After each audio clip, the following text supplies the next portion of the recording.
Hello students, welcome back to organised knowledge channel. आज की इस वीडियो में बच्चों हम डिस्कस करने वाले हैं worksheet number 69 for class 10th science subject की। बच्चों ये वर्कशीट है जो डायरेक्टरेट ऑफ एजुकेशन की तरफ से आपके लिए 18 दिसंबर 2020 के लिए शेड्यूल की गई है। आज की वर्कशीट में बच्चों हम चैप्टर 8 कंटिन्यू करेंगे, हाउ डू ऑर्गेनिज्म रिप्रोड्यूस, और ये इस चैप्टर की आपकी लास्ट वर्कशीट है। आज का जो टॉपिक रहेगा वो है हमारा मेथड्स ऑफ फैमिली प्लानिंग के बारे में।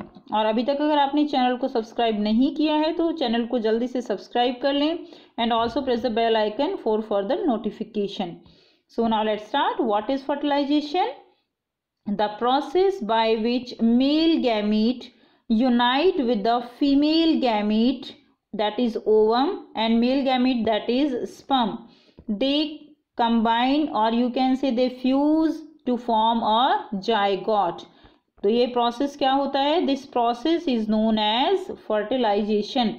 Sperm, it unite with the female gamete ovum, it form zygote, and this process is known as fertilization.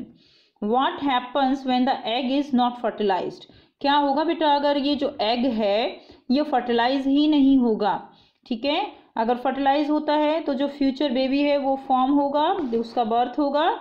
But अगर एग फर्टिलाइज नहीं होता है then what will happen? If the egg is not fertilise it leaves for about 1 day. ये लगभग एक दिन के लिए जो है जिंदा रहता है। Since the ovary release 1 egg every month, तो बेटा जो ओवरी हैं वो 1 egg जो है हर मंथ रिलीज करती हैं। एंड हर मंथ क्या होता है? Uterus also prepare itself every month to receive a fertilise egg. और हर मंथ जो यूट्रस है वो खुद को प्रिपेयर करता है to receive the fertilised egg, कि फर्टिलाइज एग को रिसीव करने के लिए चेंजेस जो है हर मंथ यूट्रस के अंदर आते हैं। क्या चेंजेस होते हैं? इट्स लाइनिंग बिकम थिक, इसकी जो लाइनिंग होती है यूट्रस की वो कैसी हो जाती है? बहुत थिक हो जाती है। And spongy for nourishing the embryo, और स्पंजी हो जाती है किस लिए? कि जो एम्ब्रियो, अगर देखो एग फर्टिलाइज होगा तो जो एम्ब्रियो है उसको नरिशमेंट भी चाहिए, उसको प्रोटेक्शन चाहिए। ओके, तो इसीलिए जो यूट्रस है उसके अंदर चेंजेस आते हैं, लेयर स्पंजी हो जाती है, थिक हो जाती है। सो हर महीने ये प्रिपरेशन होती है यूट्रस की तरफ से for the fertilised egg. But in case the egg is not fertilised, अब क्या होगा? एग तो फर्टिलाइज नहीं हुआ, then what will happen? This lining is not needed. अब लाइनिंग की तो जरूरत नहीं है, जो स्पंजी लेयर फॉर्म हुई थी यूट्रस में उस there is no need for that any more. So what will happen? So the lining slowly break, जो लाइनिंग है यूट्रस की वो स्लोली ब्रेक डाउन होना स्टार्ट हो जाती है and comes out of vagina, और जो वेजाइना है उससे जो है वो ब्लड की फॉर्म में, म्यूकस की फॉर्म में जो है सिक्रीट होना शुरू हो जाएगा। And this cycle takes place every month, और ये जो साइकिल है ये हर मंथ जो है वो चलती है। And this is known as menstruation. इसको हम क्या बोलेंगे? This process is known as menstruation. So this is known as menstruation, MENSURATION. Okay, menstruation. Next देखिए, next is reproductive health. What is reproductive health? It is the total wellbeing in all aspect of reproduction. Total wellbeing यानी पूरी तरह से क्या है? पूरी तरह से हेल्दी पर्सन, फिजिकली भी, इमोशनली, सोशल बिहेवियर. ठीक है, so that is the reproductive health. It is very important for a person to take care of self reproductive health by taking healthy diet and maintaining hygiene of reproductive organs. तो बेटा reproductive health के लिए ज़रूरी है कि जो है healthy diet ली जाए और हाइजीन जो है रिप्रोडक्टिव ऑर्गन्स की हाइजीन मेंटेन की जाए. And reproductive health is very very important for us. Now next is need and methods of family planning. तो बेटा फैमिली प्लानिंग की नीड क्या है और उसके क्या क्या मेथड्स हैं? Family planning not only benefit parents and children but also to society and nation. Family planning जो है वो क्या है? That is the control on birth of children. ठीक है, अब देखिए जो फैमिली प्लानिंग है उससे पेरेंट्स को तो बेनिफिट होता ही होता है, चिल्ड्रंस को भी होता है, बट सोसाइटी एंड नेशन के लिए भी बेनिफिट है. रिसोर्सेज जो है बेटा वो लिमिटेड रिसोर्सेज होते हैं, तो क्या है कि अगर पॉपुलेशन कम होगी तो रिसोर्सेज उनका यूज़ वो एक प्रॉपर जजमेंट के साथ होगा. And by being able to keep the number of new birth under control save national economy and resources. National economy जो है, जो रिसोर्सेज हैं उनका जो है प्रॉपर यूज़ जो है हो पाएगा. So next is safe sex that versus HIV AIDS. तो बेटा there are many disease which can be transmitted sexually like viral and bacterial infections, warts, HIV AIDS. तो कुछ ऐसी डिजीज होती हैं जो कि सेक्सुअली ट्रांसमिटेड डिजीज हैं, एंड लाइक बैक्टीरियल इन्फेक्शंस होता है, वार्ड्स, बेटा वार्ड्स जो मस्से होते हैं ना वो जो है होते हैं, ठीक है, HIV एड्स है।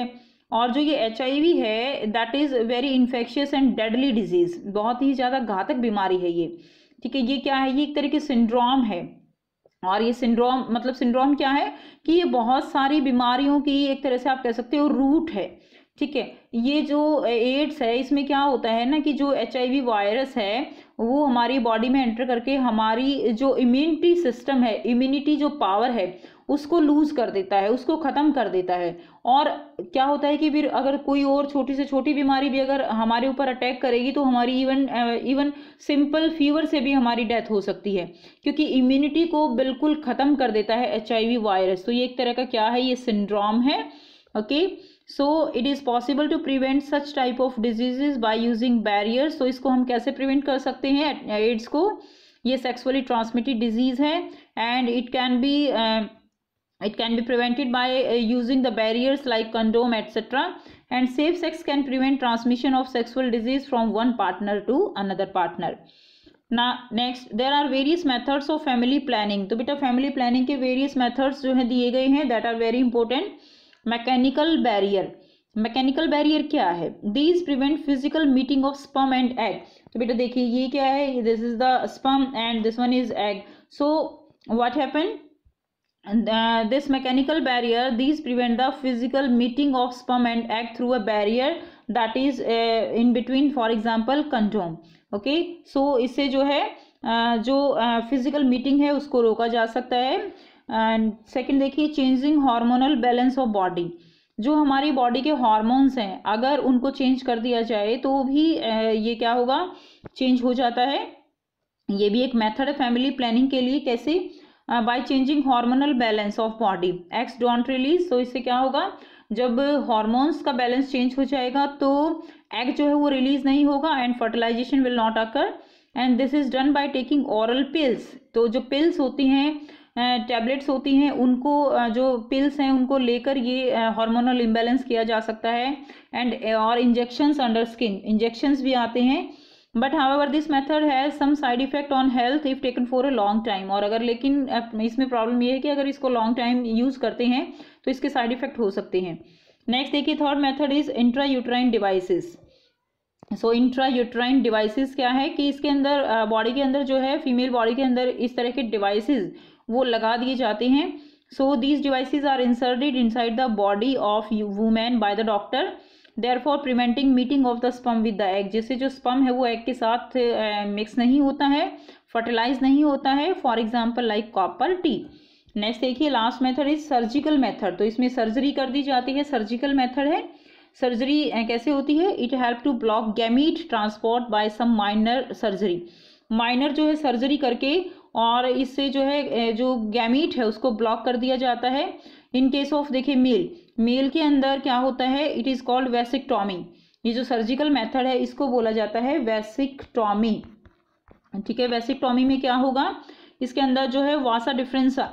तो आपने जब जो रिप्रोडक्टिव ऑर्गन्स है उसमें पढ़ा था कि जो वास डिफरेंस होती है उसको क्या कर दिया जाता है बेटा, उसको जो कि देखिए टेस्टिस से, टेस्टिस था ना, टेस्टिस उससे जो है ये जाती है। तो ये क्या कर दी जाती है, इसको ब्लॉक कर दिया जाता है।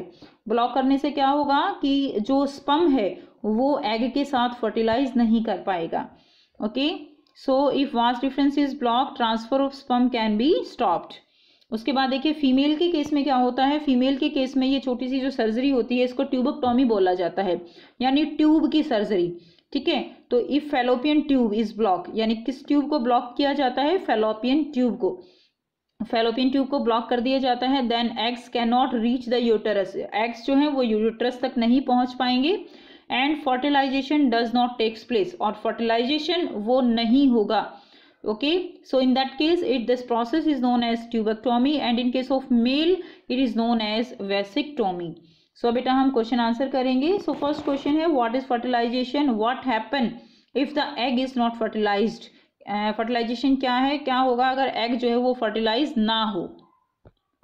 सो यहाँ से आप आंसर करेंगे। देखिए फर्टिलाइजेशन की डेफिनेशन है ये, और उसके बाद क्या है कि अगर एग फर्टिलाइज नहीं होता तो यहाँ से लिखकर यहाँ तक बेटा आप लिखेंगे, ग्रीन हाईलाइटेड पोर्शन में आपका आंसर है। मेंस्ट्रुएशन के आप स्पेलिंग ठीक लिखेंगे, ठीक है।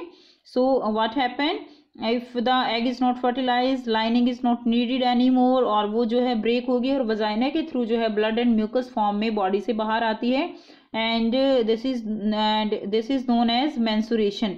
Okay, this cycle takes place every month and known as menstruation. क्या बोलते हैं हम उसको, हम कहते हैं उसको मेंस्ट्रुएशन। ओके, नेक्स्ट देखिए, नेक्स्ट है क्वेश्चन नंबर 2, डिफाइन मेंस्ट्रुएशन। तो बेटा अब आपको मेंस्ट्रुएशन भी डिफाइन करना है, यहीं से आप इसका आंसर लिख देंगे। ये जो कंप्लीट पैराग्राफ है ना, ये जो है ये हो जाएगा आपका क्वेश्चन नंबर 2 का ही आंसर। ठीक, मेंस्ट्रुएशन की कंप्लीट डेफिनेशन है इसमें, क्या होता है मेंस्ट्रुएशन। नेक्स्ट देखिए question number 3, why reproductive health is important. Reproductive health बेटा क्यों ज़रूरी है। तो रिप्रोडक्टिव हेल्थ अपने पर्सनल के लिए भी ज़रूरी है, नेशन के लिए भी ज़रूरी है। तो ये बेटा करते हैं इसका आंसर। सो यहाँ से आप इसका आंसर लिखेंगे, reproductive health is very important. It help in preventing sexually transmitted infections including HIV AIDS. It encouraging diagnosis and treatment of other disease and conditions. It control new birth and save national economy. तो इसलिए बेटा ये जो कुछ points दिए गए हैं जिसके लिए रिप्रोडक्टिव हेल्थ जो है वो इम्पोर्टेंट है। नेक्स्ट क्वेश्चन, नेक्स्ट देखिए question number 4, explain various methods of family planning. तो फैमिली प्लानिंग के लिए मेथड्स जो है बेटा ये कंप्लीट आंसर आपका आएगा यहाँ पे क्वेश्चन नंबर 4 का। और ये जो क्वेश्चन है आपके लिए काफ़ी इंपॉर्टेंट भी है, इसमें इकट्ठा भी पूछा जा सकता है और अलग अलग इसके पार्ट्स भी पूछे जाते हैं। लाइक मैकेनिकल बैरियर के ऊपर आपसे पूछा जा सकता है, सर्जिकल मेथड्स अलग से पूछ लिए जाते हैं, या आपसे वेसिक्टोमी और ट्यूबेक्टोमी के डिफरेंस से भी पूछ लिया जाता है। तो ये जो है आपके लिए इंपॉर्टेंट है। IUD की फुल फॉर्म भी आप करेंगे, इंट्रा यूट्राइन डिवाइसेस। नेक्स्ट देखिए question number 5, how HIV AIDS can be prevented. So बेटा प्रिवेंशन ऑफ एड्स जो है आप यहाँ से लिखेंगे, using disposable needles, practising safe sex that is use of protection like condoms, and regular health checkup, and monitoring blood transfusion and pregnancy. तो ये कुछ मेथड्स हैं जिनसे हम एड्स को प्रिवेंट कर सकते हैं। सो ये थी बच्चों आपकी आज की बेटा साइंस की वर्कशीट। आई होप बेटा आपको ये वर्कशीट क्लियर है। कोई भी डाउट है कमेंट सेक्शन में कमेंट करके पूछ सकते हैं। वीडियो अच्छी लगी तो लाइक शेयर जरूर कर दीजिए, चैनल को सब्सक्राइब भी कर लीजिए, and thanks for watching, have a nice day.